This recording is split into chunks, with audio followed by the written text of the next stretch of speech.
Hello, it's me, James. It's good to be here with you today, whenever today is, whatever time you watch this. As you know, I like to have uh, as close to a weekly moment as I possibly can where we can reflect together, encourage, share a word of encouragement, and the like. So, the first word of encouragement I would want to share with you today would be just to remind you that you are infinitely precious and unconditionally loved for the gift you already are. And so am I. And it is important that we be mindful of that, because if we can learn to truly accept and love ourselves as we are, oftentimes we find that that opens the door for us to accept and love one another just as the other in our life is, because maybe they're not so other. And maybe a lot of what we didn't like about them was stuff that we didn't like about ourselves that we were projecting on them. So just remember, you're infinitely precious and unconditionally loved for the gift you are. As of yesterday, Ash Wednesday, we are beginning a season in the Christian year, a spiritual season of 40 days of preparation before the season of Easter. It's marked by lots of things. People do lots of different kinds of practices. People give up their favorite foods, for instance. People spend more time fasting. Giving up your favorite food would be fasting, but another form of fasting would be to not eat for a period of time. People take up different practices to remind them of their connection. These 40 days are often seen as commemorating Jesus' 40 days in the wilderness, when he kind of clarified his vision about who he was. One of the practices that I have found very meaningful in my life is the practice of sacred reading. In Latin, Lectio Divina. But you don't need to know the Latin. But if someone refers to it, then you'll know what they're talking about. Or maybe you only know it as Lectio Divina, which translates sacred reading or divine reading. I have been, for the last 9 days, slowly working together with several others on doing Lectio Divina through the prologue of the Gospel of John. Now, I'm going to explain that.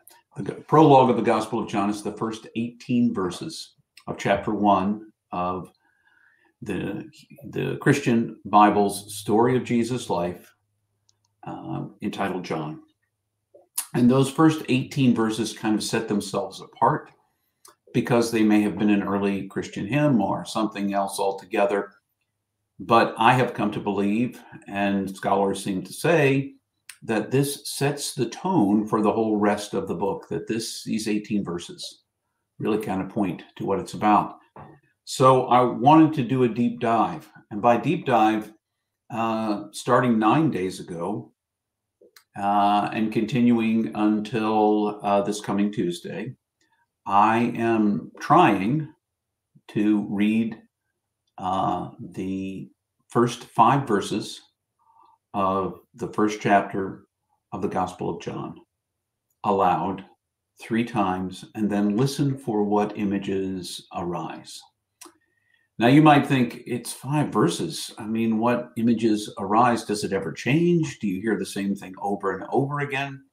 Does repetition make it lose meaning or gain meaning? You'll have to try it for yourself and see. For me, I find that maybe for a couple of days, I'm caught on an image that keeps rising for me. But this morning, I had one of those awakening moments when something else stood out to me. Part of the practice of sacred reading is this. It is believed that as we listen to the text, not pull out a commentary and try to figure out what Jesus might have been saying 2,000 years ago, or what the author was saying that Jesus was saying 2,000 years ago. Instead of trying to figure that out, we listen to the text, believing that in some way, Spirit can speak to us in a living way right now, that this is not a dead text, that this is a living text, and what makes it living is when we let it come alive to us. Part of the reason why I encourage Lectio Divina as an out loud reading is because it gives it life, the vibration of my vocal cords, and the breathing in and out of my lungs, and I can feel, actually, as I'm talking to you right now, I'm attentive to the fact that I can feel vibration of my voice right now, all the way down to the tips of my toes. I can feel it in the bottom of my feet right now. And I can even feel it vibrating a bit in the top of my head.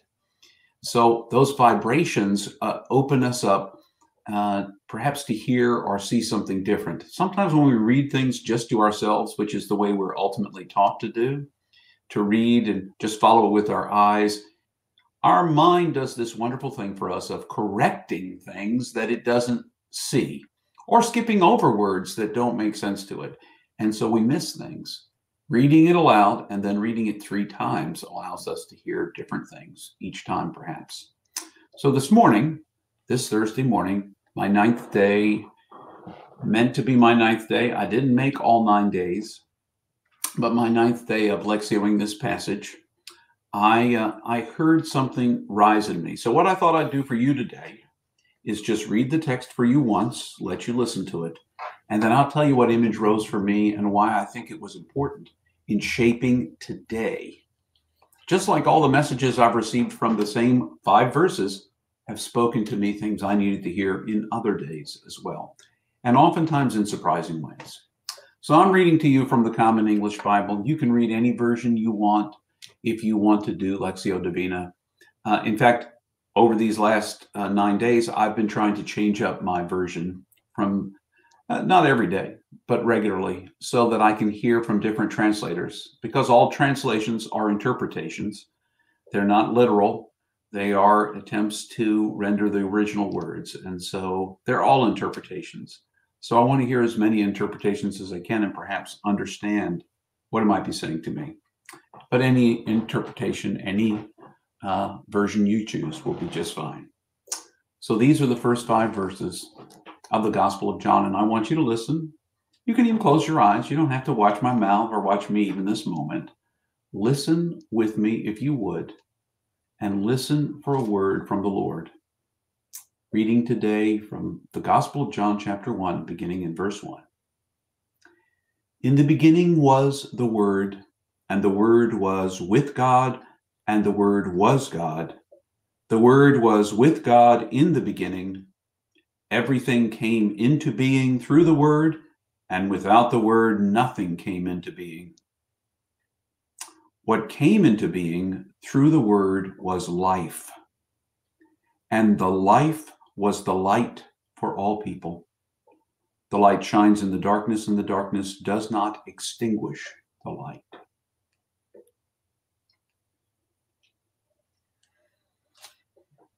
Let that sit with you for just a moment.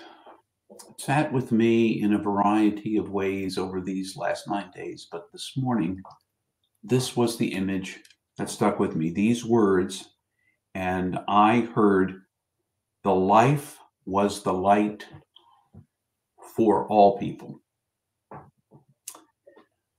Interestingly enough, over the last couple of weeks, the 9 days, images of light and darkness, shadow and light, what often seem like opposing forces, but are actually siblings in bringing forth understanding, danced in my head. But today, the phrase for all people. The life was the light for all people. There wasn't any limitation placed on that all. I often place limitations, and others do as well, on who the light and the life is for. And some might say it can be for all people if they choose to believe the right things. I hear that here. I didn't hear those words at all here in the prologue. You're welcome to argue in the comments if you want. I'm not interested. Let's not argue. You may hear it differently, and that's fine. But for me, I was reminded that this life, this light, was meant for all people. The light of the love of God, the light of this embodiment, first of the eternal Christ in Jesus, and then the continued embodiment, and perhaps there was embodiment even before that, in each of us, that we give bodily form to this love, to this hope. What makes it real is not that it's an idea that we carry in our head or even in our heart. It's an idea that makes it out of us to all people in the way we speak to every one of those all people, in the way we think about every one of those all people, in the way we see and speak and listen to the words of all people, all people. Now, it's really easy for me to say in some ways that it's for all people. And I believe that the reason it's easy for me to say is because I often consider myself to come from a place of privilege. I'm a white guy. And some people don't feel heard because of the color of their skin or their gender or sexual orientation or any of those kinds of things make folks feel unheard. Their age. The older we get, sometimes the less we feel like some people will listen to us, no matter what level of wisdom we have. And so in the midst of all of that, we forget that it's for all people. And we think it's for the people who are willing to listen. Only it's even for the people who aren't. It's for all people. This message, this word, it's embedded in all that is. This dream God has for all, and that includes us. But it also includes everyone, even the ones you would just as soon not be included. And we all have a list, if we're honest with ourselves, of who those people are. So just be aware that one of the practices you could do, if you choose to, during this season is for the next 40 days, you could try Lectio Divina. You can't do it every day, don't do it every day. But make it a regular part of your practice. Sit with the words and let God speak aloud. Read it as if for the first time and anticipate that Spirit may speak something you are startled by and surprised by and enlivened by and encouraged by or called into question by. All those things are possible when we read and listen from the deepest part of ourselves. So make time, give it a try. If not, periodically I'm going to show up and do some more Lectio with you. In addition to my weekly reading, regular thought, I will share that. So I encourage you on today and all days, whenever today is for you, to look for and listen for the echoes of truth that come to you. And remember, you are infinitely precious and unconditionally loved for the gift you already are. Thanks for joining me today.